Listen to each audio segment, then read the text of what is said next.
Hi, welcome back to my channel. Today I am going to be telling you all about my wedding.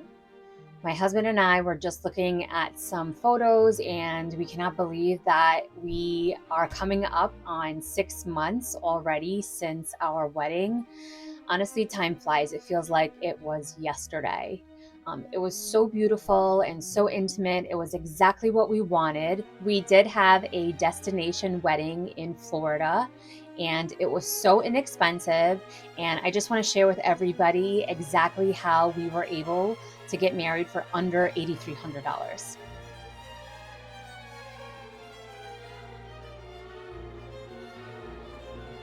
So one of the most important things when you're getting married is finding the perfect venue.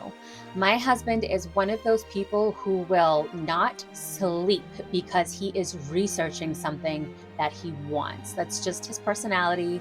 So I was definitely grateful. He would spend hours reading reviews and looking at photos, and he did find the perfect place, the perfect company. We did decide to go with the Central Florida Wedding Group. I apologize if I keep looking down. I do have a lot of notes in front of me. I don't want to forget anything. They were extremely helpful. Our wedding coordinator's name was Heidi. I cannot say enough great things about her. She was extremely responsive. She never made me feel like I was asking her a dumb question, even though I felt like I had 100 of them. And I would repeat myself. I would keep asking the same questions in a different way just to make sure I was fully understanding of how everything worked.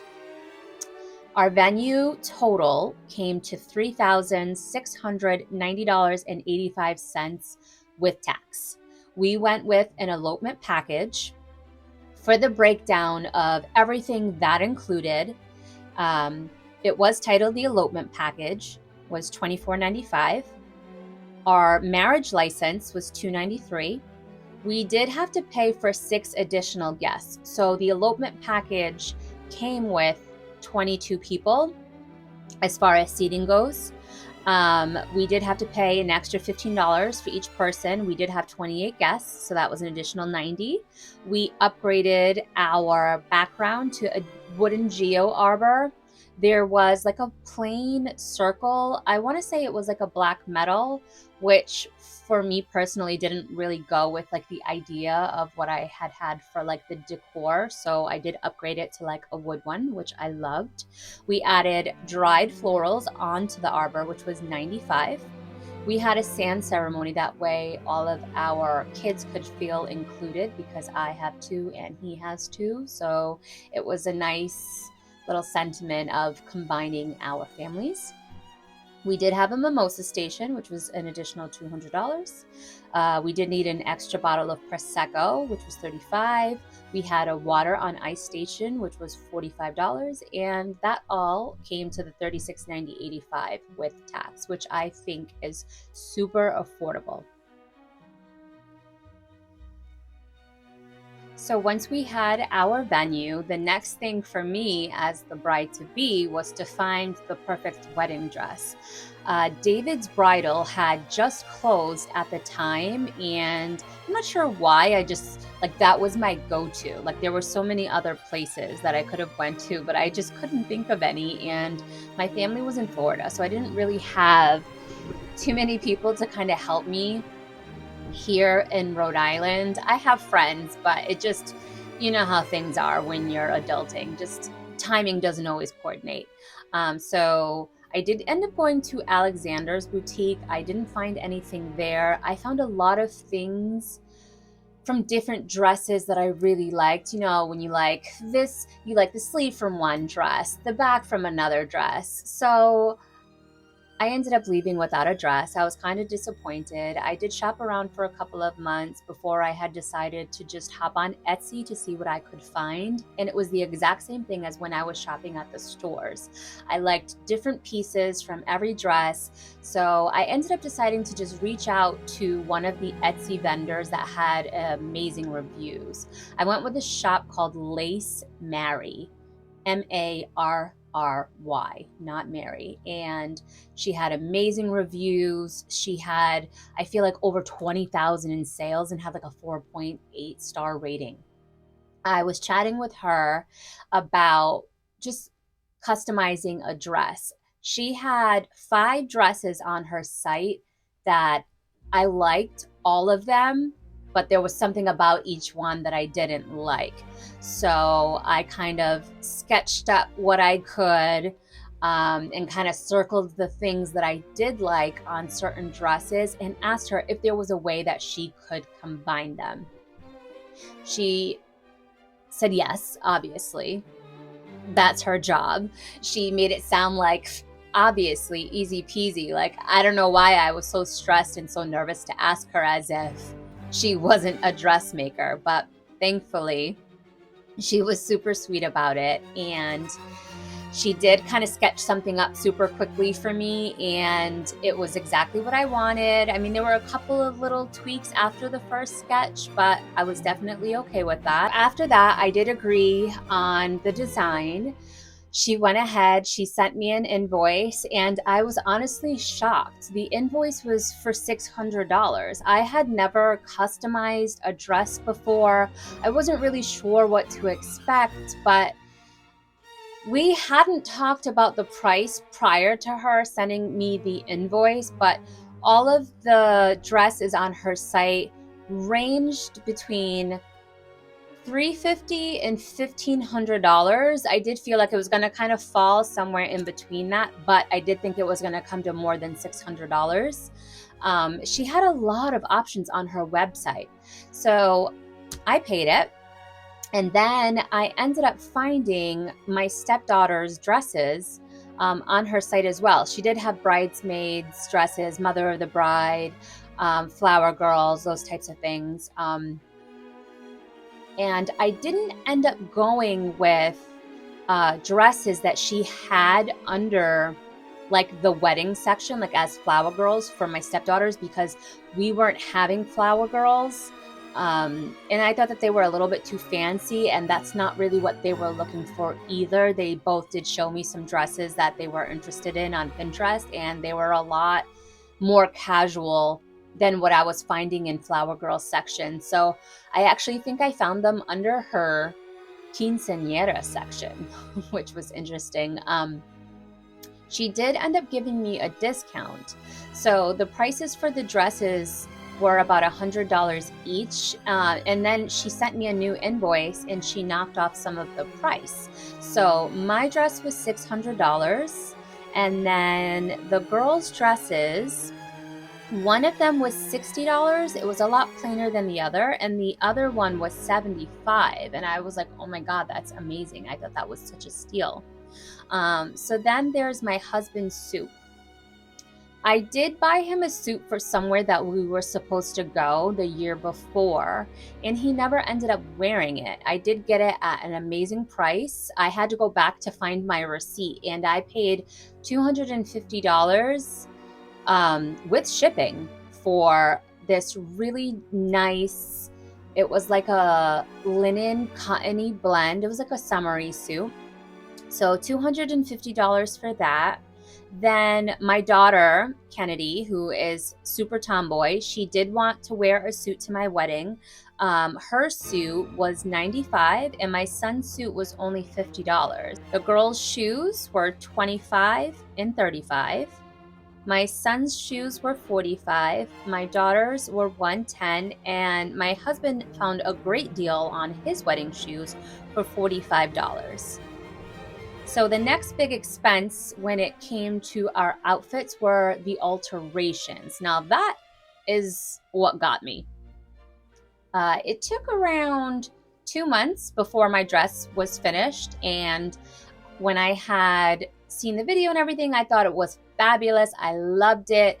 I was in contact with her frequently. You know, I was working out a lot. I would consistently send her new measurements. She would adjust. It did get to the point where she was like, okay, I'm doing the final alteration. What is your final measurements? I think she said she would have had to alter it just a little bit more, but we decided that I would go to a local shop that I use often. So when all of the dresses came in, when we had all of the suits, we all went. I went with the girls. My husband went with River and Kennedy to get their suits altered. And that's kind of what shocks me a little bit, is how much it cost for wedding alterations. So my dress ended up costing $500 to alter. It was too big in the waist in the end. My train was a little bit too long. And then I had like a tulle sleeve, which in pictures was gorgeous.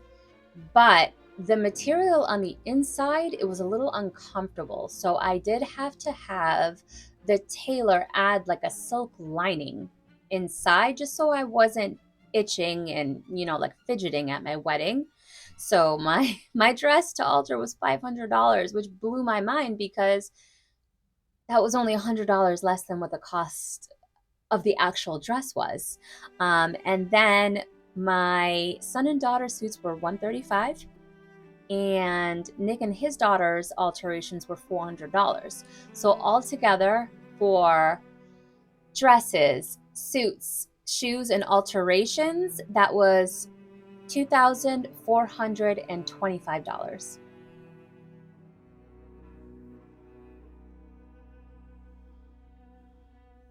The next expense is the fun girly stuff. So hair, makeup, and nails.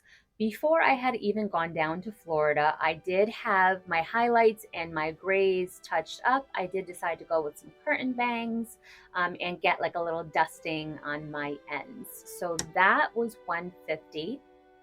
And then when we were in Florida, I did get my nails done while I was down there. I got like a French with some chrome and a couple of rhinestones on each finger. And that did come to $95, a lot more than I'm used to, but they did charge me by the stone. And then we did have the girls get their hair done, no makeup for them. My daughter's not really into that. She was wearing the suit and she just wears her hair naturally curly. And my son, same thing. He wears his hair curly. So there wasn't really much for them to do. We were able to help them out with that. They just needed some water and some hair cream. And then with my hair getting done, it brought us to a total of $530 for hair, makeup, and nails.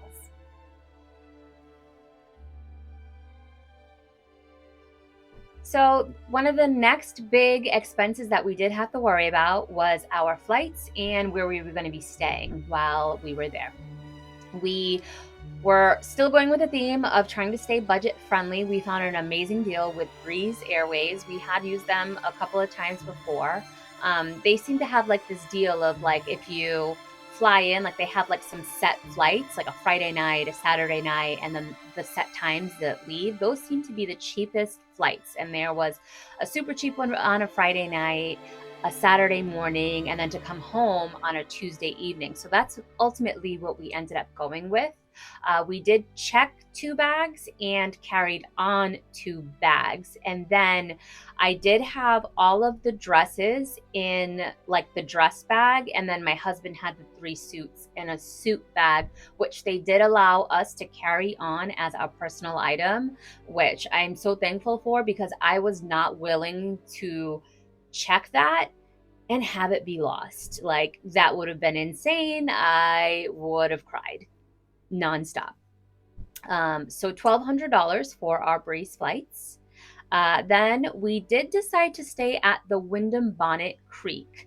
The hotel was beautiful. So half of it is hotels, and then the other half is timeshares.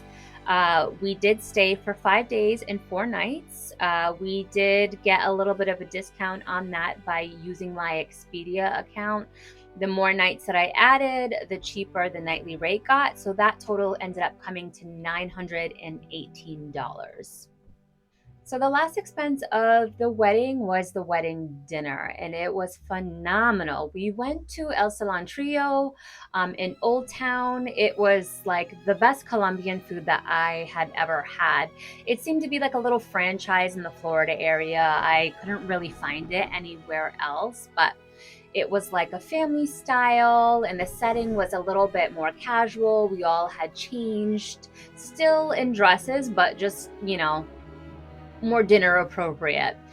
In the end, the total came to just over $800. We did have a party of 30 people, and our budget was a lot more than that for the dinner. So I'm super happy with the price, and it's not like, the dinner was cheap, so the food was awful. That was not the case at all. I would honestly love to go there again the next time that I go to Florida.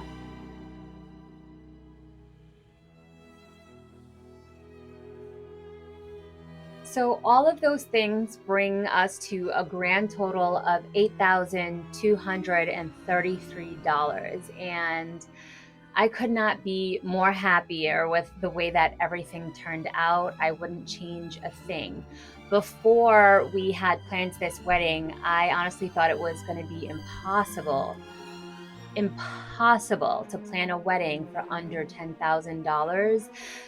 And I can't even believe that we made it happen in another state and got the family members that we wanted to come to go. Like, I'm so thankful. We did have some other expenses while we were there that had nothing to do with the wedding. We did make it into, a little Disney trip. We went to Magic Kingdom and Animal Kingdom, which I was really excited about. I had never been there before. I had many opportunities to go when my kids were little, but my daughter had like a crazy fear of like people in those big outfits. So we just had never gone before. So that was a lot of fun. Obviously, Disney tickets are super expensive. That was over $1,000. We did take advantage of the fact that my in-laws were staying on the timeshare side of Wyndham Bonnet Creek. So we were able to buy groceries and actually cook dinner. Um, our families did surprise us. It was super sweet. So immediately after the wedding, we didn't have a cake, and I wasn't expecting a cake. None of us are super big on sweets, but we did order a lunch from Publix, which came to, I want to say, my mom said it was around $300, and we could have spent less because we had way too much food, but that's okay. We had like some finger foods, like a really good pasta salad, some Cuban sandwiches, little Italians, like little tuna finger sandwiches, a really big fruit salad, lots of champagne, a cookie display, which you can see it by the pictures. It was gorgeous. We were shocked. We were surprised. It was, I wasn't expecting any of that, but it really turned out exactly as we wanted. Like I said in the beginning of the video, the company that we went with was Central Florida Wedding Group. So definitely reach out to them, see if Heidi can help you out. If you're interested in getting married in the Florida area, and they had a lot of locations to choose from. And there was a lot of help on their website. I really appreciated that the prices were laid out. Anything additional that you wanted, the price was there. Like some of the other options that you could have had were like finger sandwiches at the wedding. You could have had a violinist. You could have played like different types of music. You could have had a little bit of a longer time, different florals, different decor, just a lot of things that for us in the end was extra and wouldn't have really made a difference in the end in how we felt about each other and the fact that we were getting married. To kind of just recap everything one last time, everything that I went over besides the Disney trip came to $8,233. I really hope that this video helps a bride out there who's shopping around for her wedding, see the potential and the fact that you can have your dream wedding in under $10,000. Like, it's possible. So please feel free, reach out to me if you do have any questions about anything, and thank you for watching.